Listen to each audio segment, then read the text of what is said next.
Okay, so what we're going to make next is a set of bistro chairs and a little table. And here's my little table made from these giant popsicle sticks. So I'm going to show you how I did this. I start with some pieces that are cut with my little hobby table saw. It's a little cheap, tiny thing, less than a foot in width and length. As you can see, it's smaller than my hand. And I use it to cut the popsicle sticks into strips like this. These are about 1/4 inch each. And then I have a few pieces here that are about 1/8 inch in thickness. So we're going to start out with making another of the chairs. And what I do first is I cut off the rounded edges here. I'll just show you, it doesn't have to be a certain length. I cut off the edges of the popsicle sticks, and then I run these long ways through the table saw, and that's how I come out with these pieces. We'll start out with this frame here around the side. So what I've done is I've measured out one of these thin pieces. Where is it? One of these 1/8 inch pieces I've measured at about 1.5 inches. Let's see, like that. I have 4 pieces that are 1.5 inches. I'm going to use my scroll saw just to cut them in half. I'm going to use this nail file just to clean up the edges of these pieces, sand them a little bit. I'm going to put them together after that and make sure they're all the same length.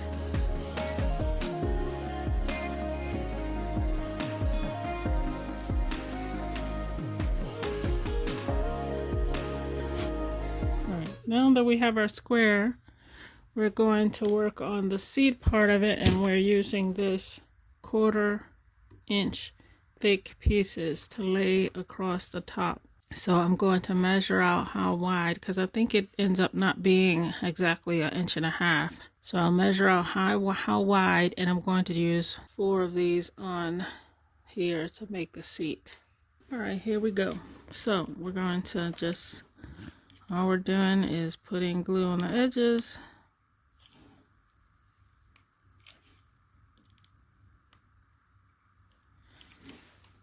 And we're starting right up to the front of this and overlapping that first place. And I'm going to try to get some space in between the rungs and try to do it the same way. So there's the spacing I want to try to get. And so I'm going to put 2 more on there.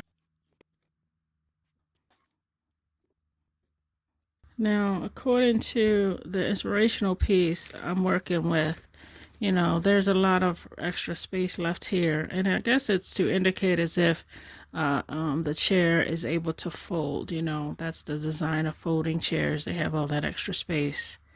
So I just kept that. Next, we're going to work on these 2. This is just 2 pieces that are about 2 inches long that are in here, just sitting right behind this back bar here. Nothing special. They end right there. Okay, so we have these 2 pieces to go for the back rest. And what I'm going to do is I'm going to sit this back piece onto here so I can get the angle of the backrest to be the exact same angle as the other chair. There, we tucked it on the inside of that back rung, and then we'll do the other side here. Okay, now we have these 5 pieces that are 1/4 inch in thickness and 1.5 in length, and we're going to start at the very top and glue them on. That's the start, and we're going to space them out, make sure that we have the good spaces between each one. I think it's a little bit more space than the seat. The seat only has 4, the back has 5. So let's just get that done. So there we are. Now we have to work on the legs. The legs are the trickiest part because I have to get the angles right. See, I connect this leg against this side piece, but this leg is inside, so it doesn't have to have an angle cut on it. But this, to sit right, has to, and then you have to have the angles cut here so that it'll sit flat. So let me see if I can reproduce these legs, and we're using the 1/8 inch pieces, and the chair and the back are 1/4, and the frame of this chair, of course, is all 1/8. Okay, so I have 2 of these that don't have an angle cut on the end, but they have an angle cut on the other end of it, and these are the ones that go on the inside frame of the chair here, like this. And I've set this one I'm making on top of the other so I can get the angle the same. Oops, that should be turned over like this. So I'll get it in like that on here, and then try to get it in here angled correctly. And then the other 2 have an angle on both ends, or one side will go against this frame like this, nestled against the frame, and be on the outside of this piece like that. But I have to figure out which one, whether it's like this. Yeah, this is it.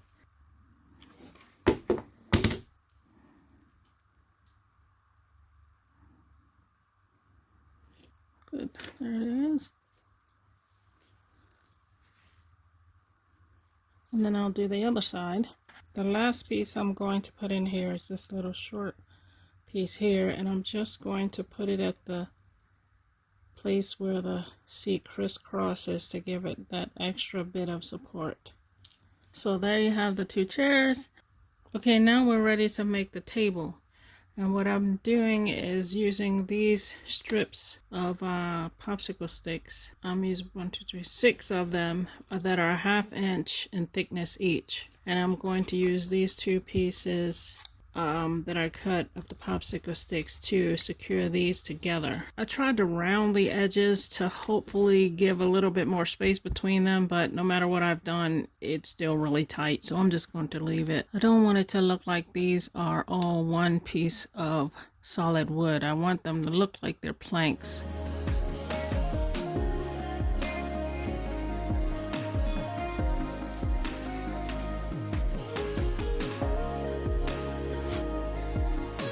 Okay, so here is the piece all dry now.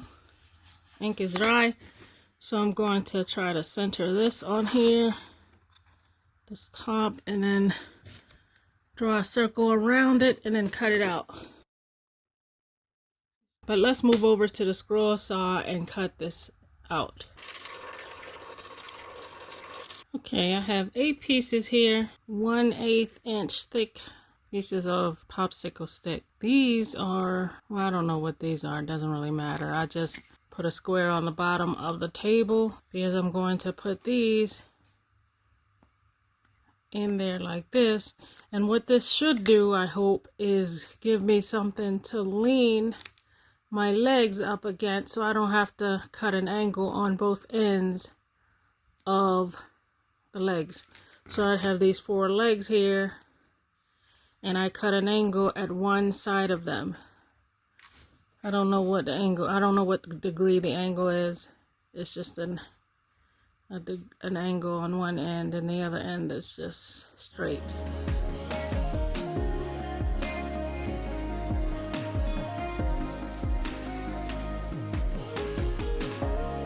So that's how we have this with the legs. This slanted part will be on the floor, and I will bump the top part against the side like this. So that's one side done. Now we do the other side, and I have to figure out how to tell the exact angle. See, I'm eyeballing it, and I don't really want to eyeball. I want things to be a lot more definite, but I don't know how to do that. So I'll put these on and be right back. So here we are with all 4 legs on here, but it needs a lot more stability. So I'm going to put a piece of wood across here, and here is our completed table. So I think now I'm going to paint the whole set, and there we have our finished set. Now I'm going to finish off this piece by trying to make a little mini pie. We're going to make that with this bottle cap, and let's see if we can do it. We'll start out with this piece of clay. I'm going to roll it out as flat as we can. We're going to put it in here.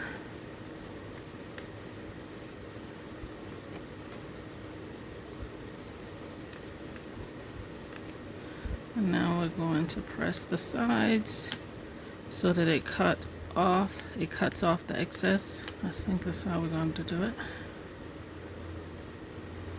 See that? Ooh, we're looking like a pie so far. And now let's go ahead and take a piece of this, and we're going to just roll it. And then we're going to just cut off pieces. And we're just going to cut enough where we think will fill up the pie crust. One thing I forgot to do is to try to make this pie crust look brown. I'm going to try using some chalk here that I scraped off using my X-Acto knife, just to like that. A little bit of brown there. I'm going to try to make it look a little bit browner. I don't know if it'll work. I mean, I'm used to using paint.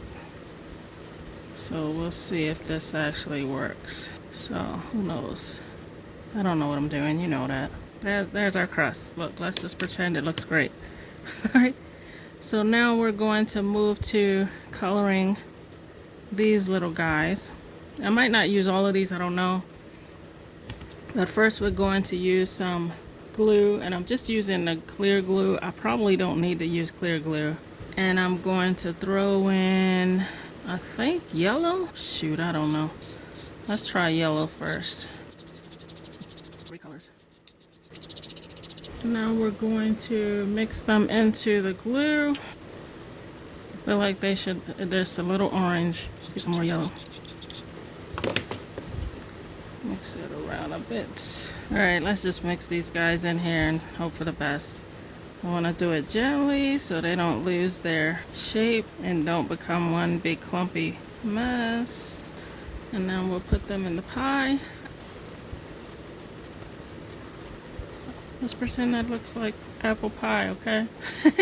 And now we'll do the pieces that go on, the crust that goes on top. So now we have another piece of clay, and what I want to try to do is cut it into 8 strips. I'm just going to try to get as thin as possible these 8 strips. I cut these little strips. Alright, so let's do this. So we're going to be laying them across like that, and I don't know if I'll be able to weave it well, but let's try. I'm going to at most use 8, 4 one way and 4 the other way. Okay, and now I'm going to try weaving this by picking up this one and folding it back. Actually, I don't know what I'm doing. So annoying.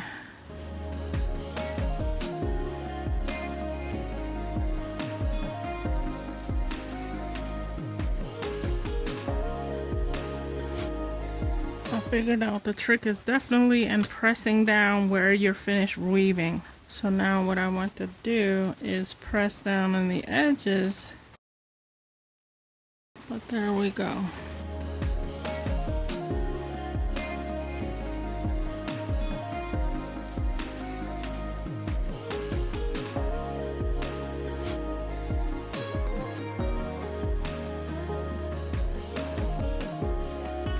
And that is our pie.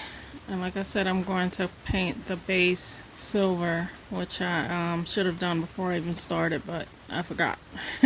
So here is our little apple pie. I painted the sides silver, although the paint doesn't stick very well to the metal, but it's all right. I love it. I should have let it air dry before I started trying to color it, but that's okay. Anyway, here's our big, huge pie for the table.